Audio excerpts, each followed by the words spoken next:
Uric acid రక్తంలో కనిపించే రసాయనం యూరిన్ అనే పదార్థం శరీరంలో విచ్ఛిన్నమైనప్పుడు ఏర్పడుతుంది. సాధారణంగా మన శరీరంలో మనం తీసుకునే ఆహారం లేదా డ్రింక్స్లో ప్యూరిన్లు ఎక్కువగా ఉంటే యూరిక్ యాసిడ్ ఏర్పడుతుంది. ఇలా శరీరంలో ఉత్పత్తి అయ్యే యూరిక్ యాసిడ్ చాలా వరకు రక్తంలో కరిగి మూత్రపిండాల ద్వారా విసర్జించబడుతుంది. కానీ యూరిక్ యాసిడ్ విసర్జించబడకుండా శరీరంలో పెరుగుకుంటూ పోతే అవి రక్తంలోకి చేరుకొని హైపర్ యూరిసెమియా వంటి వ్యాధులకు కూడా దారితీస్తుంది. యూరిక్ యాసిడ్ పెరిగితే కీళ్లలో ఆర్థరైటిస్ వంటి గౌట్ సమస్యలను ఎదుర్కోవాల్సి వస్తుంది. యూరిక్ యాసిడ్ పెరగటం వల్ల ప్రధానంగా గౌట్, కిడ్నీలో రాళ్లు ఏర్పడటం వంటి ప్రధాన సమస్యలు వస్తాయి. యూరిక్ యాసిడ్ నియంత్రించడం వల్ల కిడ్నీల్లో రాళ్ల సమస్య నుంచి కాపాడుకోవచ్చు.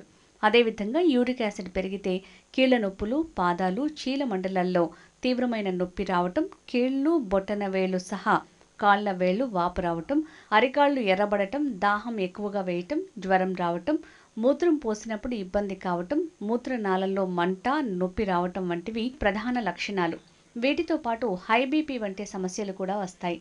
గుండె జబ్బులు కూడా రావచ్చు. మద్యం సేవించటం శరీరంలో యూరిక్ యాసిడ్ పెరగడానికి ప్రధాన కారణం. మత్తు పదార్థాలు తీసుకోవటం ఆరోగ్యానికి ఎప్పుడూ మంచిది కాదు.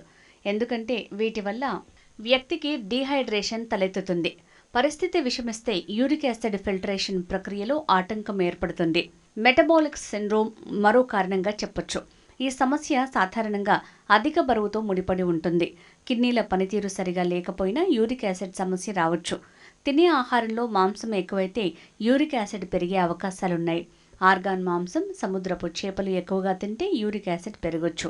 దీంతోపాటు ఫ్రక్టోజ్ ఎక్కువగా ఉండే కార్న్ సిరప్ లేదా మద్యం తీసుకున్నా యూరిక్ యాసిడ్ పెరుగుతుంది. స్థూలకాయం కూడా యూరిక్ యాసిడ్ పెరగడానికి ముఖ్య కారణం. జెనెటిక్ కారణాలు అంటే కొంతమందిలో వంశపారంపర్యంగా ఇంట్లో పెద్దలకు ఉంటే ఆ కుటుంబంలో ఎవరికైనా ఈ సమస్య ఉత్పన్నం కావచ్చు.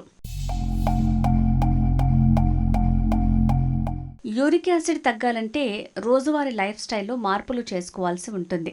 తినే ఆహారంలో జాగ్రత్తలు తీసుకోవాల్సి ఉంటుంది. నీటిని ఎక్కువగా తీసుకోవటం వల్ల ఈ సమస్యను వెంటనే క్లియర్ చేసుకోవచ్చు. శరీరంలో నీటి శాతం ఎక్కువగా ఉండేలా చూసుకోవాలి. శరీరాన్ని డీహైడ్రేట్ కాకుండా జాగ్రత్తలు తీసుకోవాలి. పోషకాలతో కూడిన ఆహారాన్ని ఎంచుకోవాలి. వాటినే తినాలి. 2017లో ఒక అధ్యయనం ప్రకారం నిమ్మరసం తాగటం వల్ల రక్తంలో యూరిక్ యాసిడ్ స్థాయిలను తగ్గించుకోవచ్చట. శరీరంలో యూరిక్ యాసిడ్తో బాధపడేవారు 6 వారాల పాటు ప్రతిరోజు తాజా నిమ్మరసం తాగితే మంచిదట. తద్వారా రక్తంలో యూరిక్ యాసిడ్ లెవెల్స్ కంట్రోల్లో ఉంటాయని నిపుణులు చెప్తున్నారు.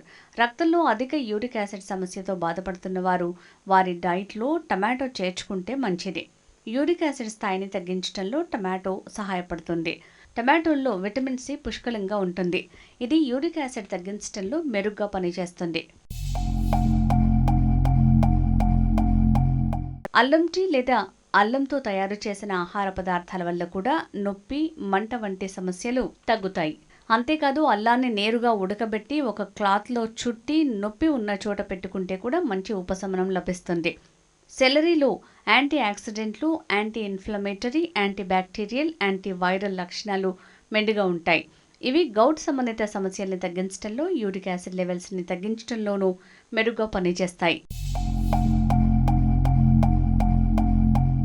మన శరీరంలో అధికంగా ఉండే యూరిక్ యాసిడ్ తగ్గించాలి అంటే డైట్లో పిస్తా, డేట్స్, బాదం ఉండేలా చూసుకోవాల్సిందే అంటున్నారు పోషకాహార నిపుణులు. పిస్తాలో ప్యూరిన్ కంటెంట్ తక్కువగా ఉంటుంది కాబట్టి పిస్తా తినటం వల్ల యూరిక్ యాసిడ్ కంట్రోల్లో ఉంటుంది. ఖర్జూరాల్లో ఉండే సహజమైన తీపి చక్కెర కంటెంట్కి ఆల్టర్నేట్గా పనిచేస్తుంది. ఖర్జూరాల్లో iron, vitamin B6, protein, potassium, magnesium వంటి ఖనిజాలు ఉంటాయి. ఇవి ఇన్ఫ్లమేషన్ని తగ్గిస్తాయి. యూరిక్ యాసిడ్ని తగ్గించి ఆరోగ్యాన్ని కాపాడుతాయి. అదేవిధంగా ప్యూరిన్స్ తక్కువగా ఉండే బాదం, జీడిపప్పు కూడా యూరిక్ యాసిడ్ లెవెల్స్ని కంట్రోల్లో ఉంచుతాయి. ఎక్కువగా ఉంటే తగ్గిస్తాయి. జీవనశైలి, ధూమపానం, అతిగా మద్యం సేవించటం, ఊబకాయం, ప్యూరిన్ ఫుడ్స్ అధికంగా తీసుకోవటం వంటివి తగ్గించి ఎప్పటికప్పుడు టెస్టులు చేయించుకుంటూ యూరిక్ యాసిడ్ స్థాయిలని ఫాలో అవుతూ రెగ్యులర్గా వ్యాయామం చేస్తే యూరిక్ యాసిడ్ కంట్రోల్లో ఉంటుంది.